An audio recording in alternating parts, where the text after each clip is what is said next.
यच्छन्ति देवाः शृण्वन्तं न स्वप्नाय स्पृहयन्ति. So I now call upon our chief guest, Shri Mohandas Baiji, to address our gathering.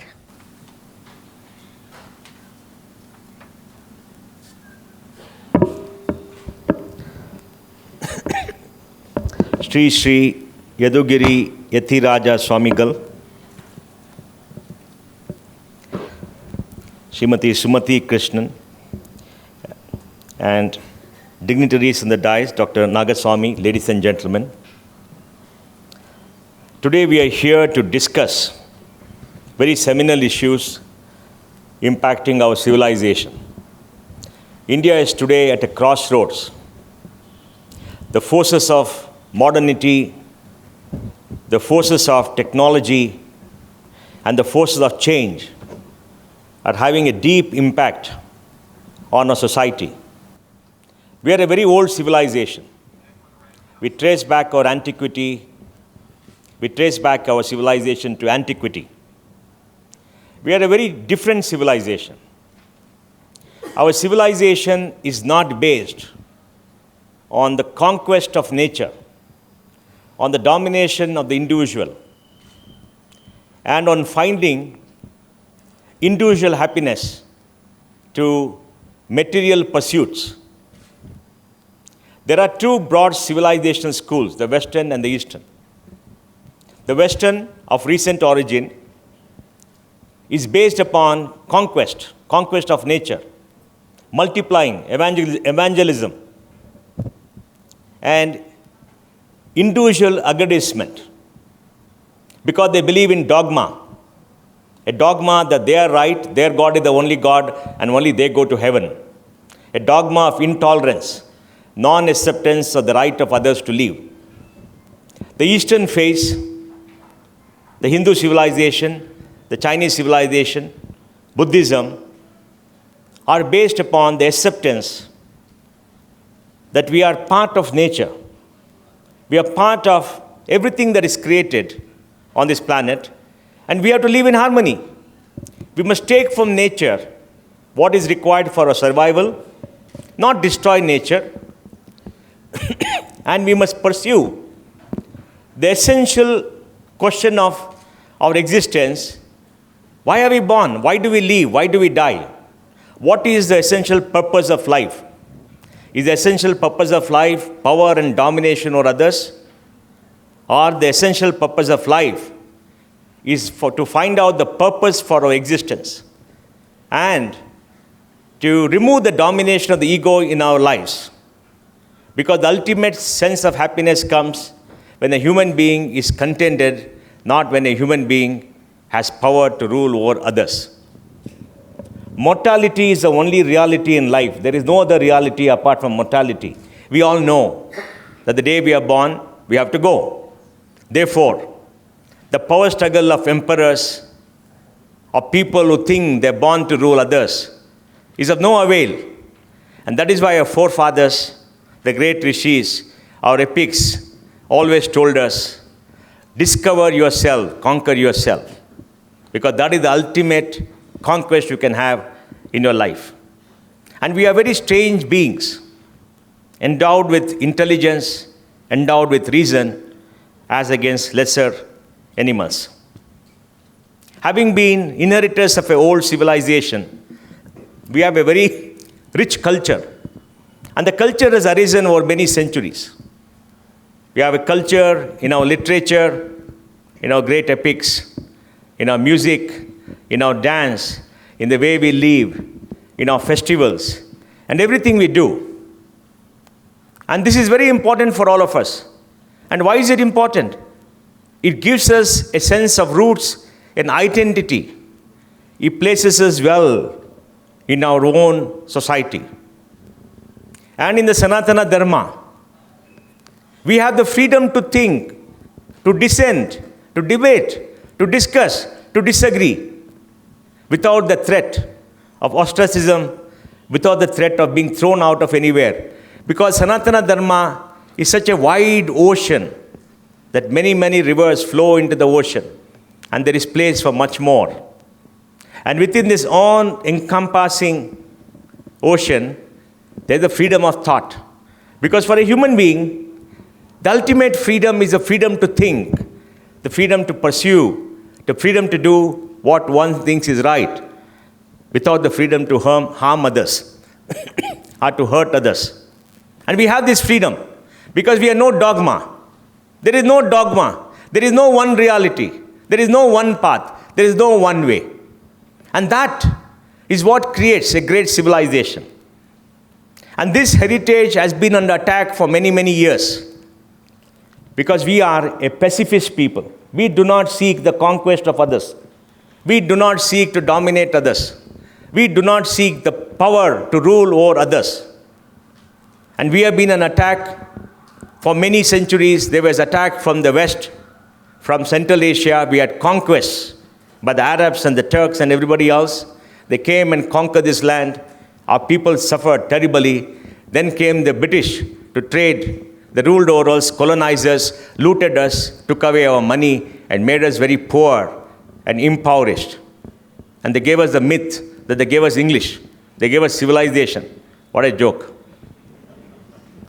Will Durant wrote a book, The Case for India, in 1930. Will Durant is a great American philosopher and historian.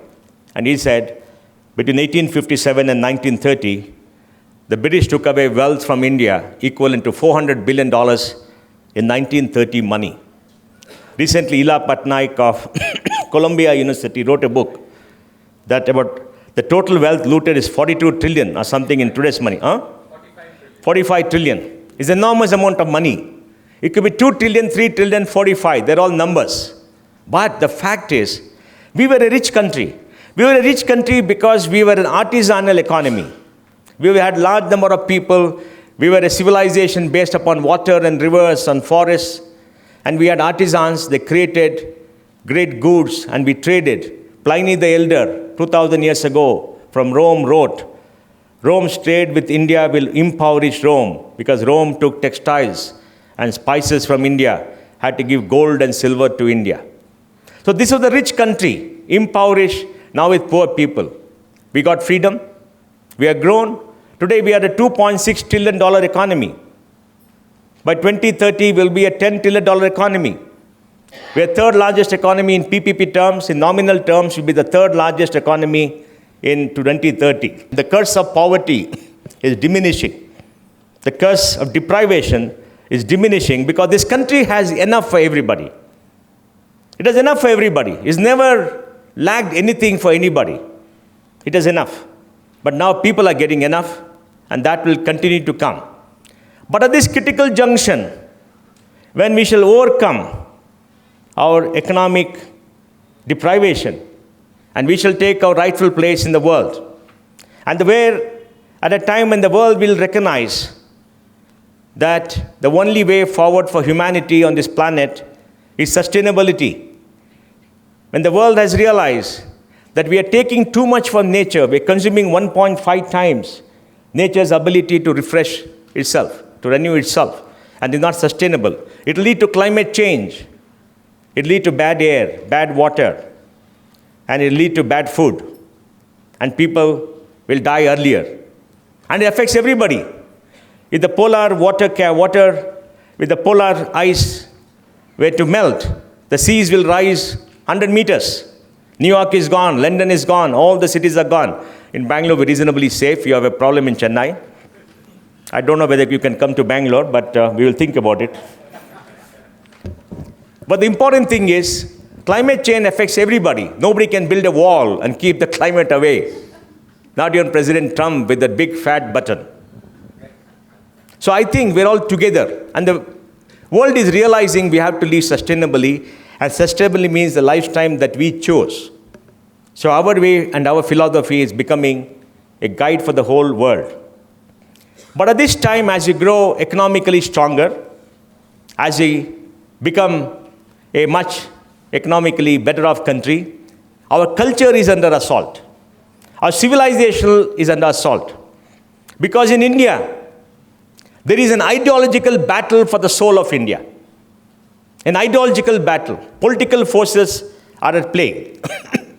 Sadly, our first Prime Minister, took India into the socialistic path. Till 1950, India was a free market economy and was a rich country because of trade. Gandhiji said in 1947, when Nehru brought in price control after August 1947, that price control will corrupt the Indian country. And Gandhiji had warned us, this desh mein sarkar vyapari hai, us desh mein janta bikari hai. So from 1950 to 1980, we became bikaris. India's economy grew at 3.5% a year, population grew at 2.5% a year, our income grew at 1%. We grew 1% lesser than the growth rate of the whole world from 1950 to 1980. Nehru's policies made us poorer. And Nehru's policy destroyed the free market spirit of the Indian people. And he created this monster called socialism. And that led to the rise of communism in this country. For the leftists and the communists who are wedded to the class theories, India was a failure. Because India does not understand class. India understands jati, our classification of how we live together based upon whatever it is. Because India's social structures and how we live is very different from the West. Or the Western way of communism, of socialism, as a fight between the feudal interests, those who own land and the means of production, and those who own labor, does not resonate in India. Because we are a spiritual people, we live very differently. So the leftists, during that period, hit upon the idea that to destroy the soul of India, to come to power for them, they have to destroy Hindu civilization. They have to rewrite our history. They have to tell people Hinduism is a medieval, antiquated philosophy or a religion based upon caste discrimination, based upon misogyny, based upon discrimination against women. All that is wrong in humanity is in the Hindu scriptures. And they preach, they rewrote our history. And the history, they praise the Mughal invasion of India. India is the only country in the world where you write history praising invaders. There's no other country. We are taught more about Akbar and Aurangzeb. And Aurangzeb is a secular hero. A bigot, a jihadi, a killer is a secular hero. We are not spoken about the Vijayanagara Empire, the Pallavas, the Cholas, the rich Tamil civilization, the rich Assamese civilization.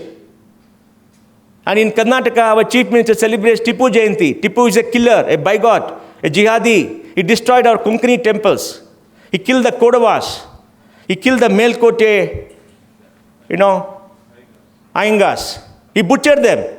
Yet he wants to celebrate the Jayanti for what? We are the people of this country, of the state. We are the citizens. We are all minorities. I am a Konkani. I am a minority under Article 2930. You cannot attack me. I am a protected species. Because if you attack me, I will accuse you of anti-minority. So we have all these things happening. And in the state of Tamil Nadu, the Dravidians are coming to power, spewing hatred, spewing violence, trying to destroy the roots of Sanatana Dharma for their own political reasons. It's a culture based upon hatred. It's an ideology based upon hatred, which needs to be opposed. And we remember in the 60s and early 70s, how the Dravida Kazhagam thugs went on the streets of Madras, caught the Brahmin boys, cut their kudumi, cut their sacred thread, and humiliated them. This humiliation led to the flowering of those people. They all sent their children to America. They became teachers, they became techies, they become millionaires, they become rich. They gone away. And they become very wealthy. Because even though it was evil, it cut them off from their roots. It made them immigrants. And immigrants always do well. I don't know whether it's right or wrong, but whatever it is, that is the status today. And today they are on a drive to purge Tamil Nadu of its Hindu identity, saying that the Tamil language is separate from Sanskrit. Tamil language is not separate from Sanskrit. All languages are mixed together. Yes, Tamil may be the oldest spoken language in the world. It's a very rich civilization. It's a very rich culture. It's a very unique culture. The Tamil Sangam literature and all the old sayings are very rich. It deserves a place of its own, a recognition of its own. But in the history of India, Tamil is given no recognition. Urdu is giving recognition. The Mughals are giving recognition. Where is the recognition for the Tamils? Where is the recognition for Thiruvalluvar? Where is the recognition for all those great people of Tamil Nadu or for Karnataka? Because we don't exist. We from the south don't exist in Lutyens' Delhi. We don't exist. We are the uncivilized, dark barbarians in the history because they gave us the bogus theory of the Asian invasion theory, a bogus theory. And their theory is in 1500 BC, 1500 BC, people from the pastoral people from the steppes who were fair came to India and gave us Sanskrit and the Rig Veda and all the Vedas.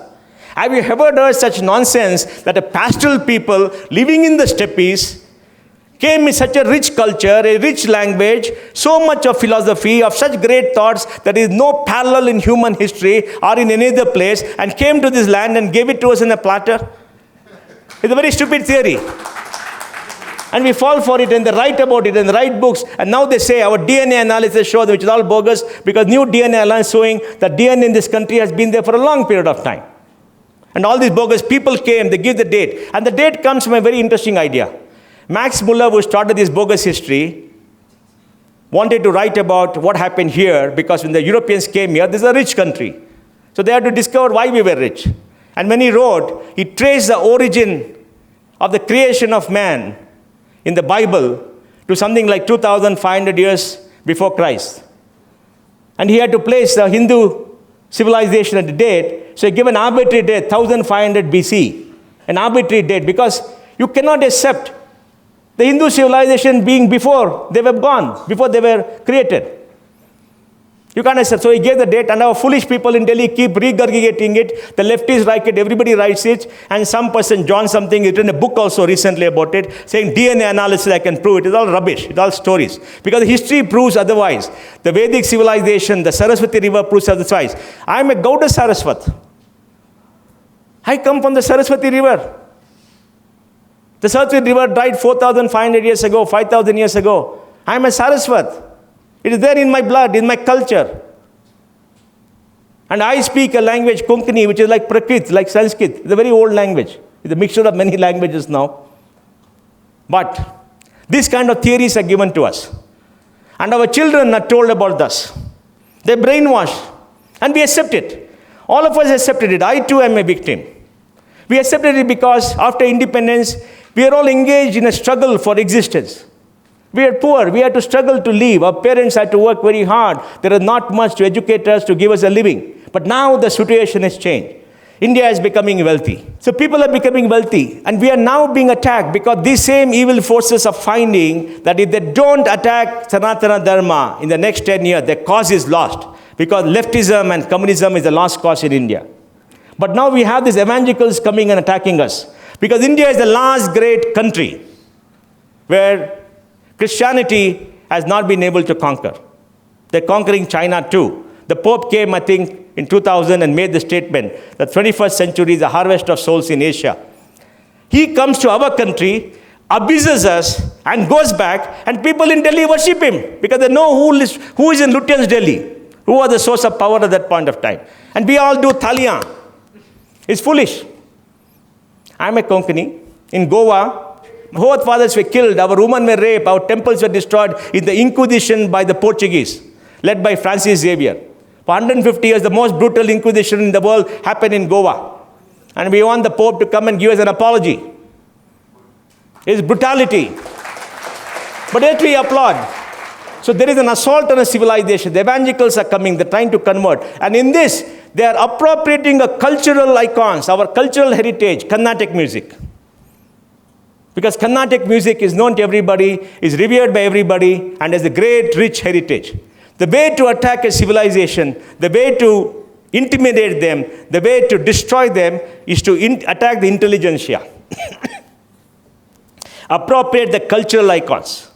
That's why when the evangelicals came and destroyed many parts of the world, They made sure the old culture was totally destroyed. They appropriated the cultural icons, transferred that into something of their own. And that is what these evangelicals are doing in Tamil Nadu and other places. So Carnatic music is being sung again in praise of Jesus, in praise of the church. And we all keep quiet. We all keep quiet. We don't fight. Because we are an open society. We accept the right of everybody sing to do everything else. But they're being appropriated, used for themselves. Do we use the gospel music and put it into Rama and Krishna and sing the same song and appropriate? We don't. Why? Because as people of Sanatana Dharma, we accept the right of everybody to do what they want. It's inherent in our genes, inherent in the way we live. We're a different people. So we cannot understand a culture which attacks us, which wants to take over, which wants to destroy us. We don't understand. Why? Because that's not what we are. We feel strange. How can people attack you? How can people mentally we are not born to that. But now we have to stand up. We have to tell these people, no more. You have to draw a line in the sand and you shall not cross. We shall all raise a voice and oppose you. And people like T.M. Krishna were perpetuating the myth that Carnatic music is casteist. Carnatic music is antiquated, casteist, discriminatory. We have to show him that the great cultural icons of Carnatic music belong to all castes. We revere Kanakadasa. Because Kanakadasa proved that Lord Krishna believed everybody is to be his children. When people wrongly did not give him access to see the Lord turned his face to give him access. What does it mean? Sanatana Dharma believes that everybody has a right to access of the Lord. But that's being misinterpreted, and he caters to the socialistic, communist, leftist ideology and gets awards and goes all around. We have to oppose that. While we accept the right of everybody to music, we have to do that. And for that, conferences like this are important. We must stand up against the attack on our civilization. We must stand up against all this appropriation of our cultural heritage. And we must show our children and showcase our children and bring them up in our own traditions. Because 50 years from now, when our children are born, they carry our name. If they don't carry our language, they don't carry our rituals, don't carry our traditions, they don't carry what we eat as food, what is the use? What is the use? Every time I do a tithi for my father, when I do the pinda, I talk about my great forefathers. And a thought comes to my mind. For so many generations, my forefathers have carried on. They've done good work, and I'm there because of them. And I have to pass it on. The burden is on me. Is it a burden? But I must do it. It's my duty. Because each generation has to pass on its duty. That's the way we are. Can we escape it? Maybe. I can put on the ochre robes and give up everything. Yes, I have an option. But so long as you live in society, we got to do that. So I want to end by just putting before you this thought that the time has come for us, all of us, to stand up, to make a voice known, because in democracy, the voice of the majority will always prevail. To make sure we are respected in our own land. To make sure we have a place in our own land. To make sure our culture is respected in our own land. To make sure the government invests in our culture, because the money comes from us taxpayers. It's our money, it's not something that they print and give money. They have to spend the money according to what we want. And to stop this cultural appropriation. Stop the onslaught of the evangelist. Stop all these malcontents who misuse our culture, our music, our heritage for their own political purposes. Because they're making a political statement. It's not that they're bringing about social change in a very big way, because they cannot. But they're making a political statement. And that's the reason why this is important. So I want to thank all of you for giving this opportunity and seek the blessings of Swamigal. Thank you very much.